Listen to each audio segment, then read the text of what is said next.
देखिए, जिस तरीके से ये प्रदर्शन हुआ है छात्रों के द्वारा और बच्चों के द्वारा, ये प्रदर्शन दरअसल उन लोगों का था नहीं। आक्रोश कहीं न कहीं मुझे लगता है कि अपनी मांगों को लेकर जो दिखाया जा रहा है, उसमें इस तरह से हिंसात्मक होना ठीक नहीं है। हिंसा किसी भी चीज़ का सही उदाहरण नहीं है, ना सही तरीका है। भारतीय जनता पार्टी का जो कार्यालय है वो तक फूंक दिया प्रदर्शनकारियों ने, तो कहां से ये लोग आ गए? मुझे लग रहा है कि इसमें कई लोग जो है ना नेपाल वाले मुद्दे को भी इससे जोड़ रहे हैं। ये ठीक नहीं है क्योंकि आप हिंसा करके चीज़ों को बना नहीं रहे हैं, बिगाड़ रहे हैं। नमस्कार, आप देख रहे हैं खबर चौक और मैं हूं अमन सिंह वत्स आपके साथ। जिस तरीके से लेह में प्रदर्शनकारी जो हैं, छात्र जो हैं, सड़कों पर उतर गए हैं लद्दाख को पूर्ण राज्य का दर्जा दिलाने के लिए, जिस तरीके से वहां पर प्रदर्शन हो रहा है, हिंसाएं भड़क रही हैं, इस पर आज अपने तमाम पत्रकार साथियों से बातचीत करेंगे कि किस तरीके से देख रहे हैं इस हिंसा को। जिस तरीके से लेह में हिंसा भड़की है, प्रदर्शन हो रहे हैं, सड़कों पर लोग आ रहे हैं, किस तरीके से इसको देख रहे हैं? देखिए, जिस तरीके से ये प्रदर्शन हुआ है छात्रों के द्वारा और बच्चों के द्वारा, ये प्रदर्शन दरअसल उन लोगों का था नहीं। ये प्रदर्शन था सोनम वांगचुक जी का। और आप देखें, पिछले कई वर्षों में, लगभग करीब 5 सालों में, सोनम वांगचुक जो हैं वो लेह लद्दाख को लेकर इस तरीके के कई मुद्दे उठाते रहे हैं। और यहाँ तक कि वो लखनऊ तक भी आए हुए हैं इन्हीं तरीके के मुद्दों को लेके। और पर्यावरण को लेकर लगातार वो काम कर रहे हैं, पिछले कई सालों से काम कर रहे हैं।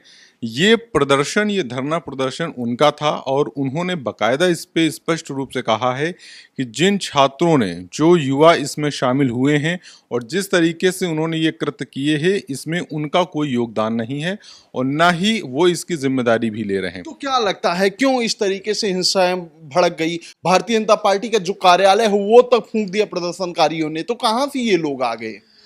मुझे लग रहा है कि इसमें कई लोग जो है ना नेपाल वाले मुद्दे को भी इससे जोड़ रहे हैं कि जिस तरीके से बगल में नेपाल में इस तरह की घटना हुई और वहाँ पे युवा जो है सड़कों पे उतर के आए और हिंसा करने लगे। चूंकि लेह में या लद्दाख की बात की जाए तो यहाँ पे कई सालों से इस तरीके के धरना प्रदर्शन हो रहे हैं जिनका नेतृत्व जो है वो सोनम वांगचुक कर रहे हैं। लेकिन उनके धरना प्रदर्शन में एक बात देखी गई कि वो हमेशा से ही, चाहे कितने भी सालों से उनका धरना प्रदर्शन रहा हो, हमेशा शांति से वो धरना प्रदर्शन करते रहे हैं।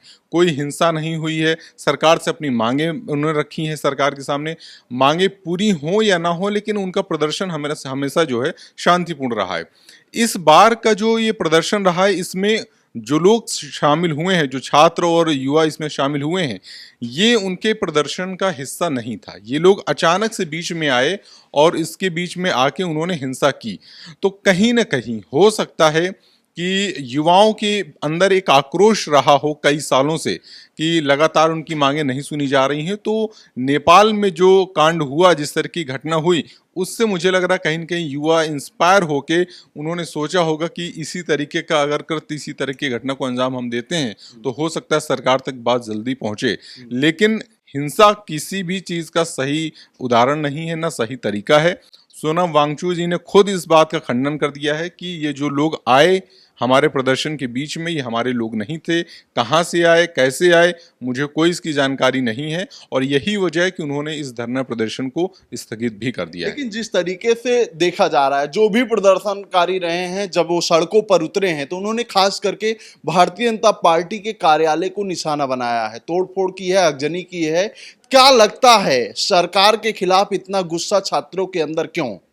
देखिए, प्रदर्शन में उन छात्रों की बात को मैं बिल्कुल भी नहीं इसमें साथ में लूंगा, क्योंकि उन्होंने जिस तरीके का कृत्य किया है और जिस तरीके से उन्होंने हिंसा फैलाई है, उसका कतई भी साथ नहीं दिया जा सकता।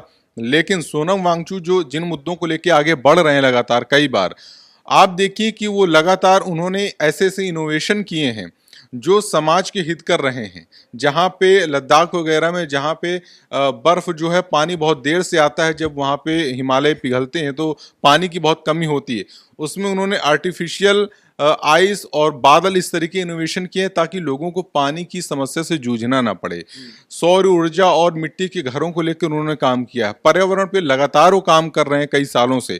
तो उनकी जो मांगे हैं वो उनके लिए नहीं है, वो उनकी मांगे क्षेत्र के लोगों के लिए हैं, वहाँ के विकास के लिए हैं। तो ऐसे में ज़रूरी है कि गवर्नमेंट को भी इसमें ध्यान देना चाहिए, क्योंकि वो कोई पॉलिटिकल नेता नहीं है। वो समाज में रह के समाज के हित के लिए काम कर रहे हैं। तो ऐसे में पॉलिटिकल कोई सिनेरियो है नहीं कि उनसे कोई बहुत बड़ा खतरा हो सरकार को, तो सरकार को उनकी बातों को संज्ञान में लेना चाहिए। ठीक है, जो भी हो, सरकार संज्ञान लेती है नहीं लेती है तो आने वाला दिन ही बताएगा। लेकिन जिस तरीके से छात्रों का वहां पर आक्रोश देखा गया है, खास करके भारतीय जनता पार्टी के खिलाफ, उनका कार्यालय तक फूंक दिया गया, किस तरीके से आप देख रहे हैं इसे? देखिए, आक्रोश कहीं ना कहीं मुझे लगता है कि अपनी मांगों को लेकर जो दिखाया जा रहा है उसमें इस तरह से हिंसात्मक होना ठीक नहीं है। हिंसा ना करने के बावजूद भी आप अपनी मांगों को रख सकते हैं और मांगों को रखने के बाद उनको मनवा भी सकते हैं, ठीक है। लेकिन अब कारण क्या है, ये जो हिंसा हो रही है उसके पीछे का दो मांगे हैं। एक तो लद्दाख को पूर्ण राज्य का दर्जा मांग रहे हैं, दूसरा छठी अनुसूची जो है वो लागू हो जाए, ऐसा उनका कहना है। अब देखिए, राज्य के तौर पर लद्दाख को देखना यानी कि एक और राज्य तैयार हो जाना, मेरे हिसाब से शायद कहीं ना कहीं उसको जो केंद्र सरकार है या फिर आम नागरिक भी है उसको विभाजन के तौर पर कहीं ना कहीं देख सकता है। क्योंकि जो अभी जो उसको दर्जा प्राप्त है यूनियन टेरिटरी का, केंद्र शासित प्रदेश का, उस हिसाब से मुझे लगता है कि बेहतर चल रहा है। लेकिन जो चीज़ें मूलभूत सुविधाएं नहीं पहुंच पाती हैं लद्दाख तक, क्योंकि बर्फीला मतलब रेगिस्तानी एरिया भी है, कहीं ना कहीं थोड़ा बर्फीला ठंडा एरिया भी है बहुत, लद्दाख में टेम्परेचर बहुत नीचे चला जाता है। अब ऐसे वहाँ पर जो चीज़ें नहीं पहुँच पा रही उनको देखने का कार्य भी जो है वो कहीं ना कहीं सरकार का ही है। इसीलिए सरकार के खिलाफ इतना आक्रोश देखा जा रहा है। तो ये मुख्य रूप से जब जो जवाबदेही है वो सरकार की है, इसलिए जो आक्रोश है वो सरकार के ही प्रति है। छठी अनुसूची की जो डिमांड कर रहे हैं वो जनजातियां वहाँ भी रहती हैं, तो जनजातियों को लेकर के असम, मेघालय समेत तमाम और उत्तर पूर्वी राज्य जो हैं उनको जो दर्जा प्राप्त है ऑटोनोमस डिस्ट्रिक्ट काउंसिल बनाने का, तो वही डिमांड वो भी कर रहे हैं। जिसकी डिमांड कर रहे हैं, हर जगह डिमांड होती है, लेकिन जिस तरीके से वहां पर आक्रोश दिखा है सरकार के खिलाफ, ठीक है, आप सरकार से मांगे कर रहे हैं, वो नहीं पूरी कर रहे हैं, लेकिन इसके लिए ये नहीं है ना कि आप दफ्तर जाके फूंक देंगे। नहीं, वो तो मैं वैसे भी बता रहा हूँ। देखिए, कोई दफ्तर, किसी एक खास पार्टी का दफ्तर फूकना ही नहीं, बिल्कुल हिंसात्मक होना कहीं ना कहीं गलत है। देखिए, आपने अभी एक नमूना देखा नेपाल का, नेपाल में जो हुआ वो सीखने का सबब के तौर पर नज़र आता है। जो भी समस्याएं हैं उनको शांतिपूर्ण ढंग से कहा जा सकता है। वहाँ पर जो उपद्रव हुआ, वहाँ पर प्रधानमंत्री से लेकर के तमाम जो उनके वित्त मंत्री हैं जिनके सब घरों को फूंक दिया गया, ये चीज़ें जायज़ नहीं थी। और यही हिंसा अगर यहाँ पर भी होती है तो ये ठीक नहीं है, क्योंकि आप हिंसा करके चीज़ों को बना नहीं रहे हैं, बिगाड़ रहे हैं। ठीक है, तो ये हमारे पत्रकार साथी थे जिनकी साफ तौर पर ये राय है कि मांगे तमाम होती हैं, उसको मांगे रखने के तरीके भी होते हैं जिसे सरकार सुनती भी है, और सरकार नहीं भी सुन रही है तो उसका ये मतलब नहीं है कि हिंसक हो जाया जाए और आगजनी करके इस तरीके से उपद्रव किया जाए। तो ये हमारे तमाम पत्रकार साथी थे, इनकी राय थी। ऐसी राय आपके बीच में लेकर आते रहेंगे, तब तक देखते रहिए खबर चौक। कैमरा पर्सन अफजीत के साथ अमन सिंह वत्स, Lucknow. New Public Inter College Lucknow. Admission open. For more information call 0522 282232 or 7755 089585.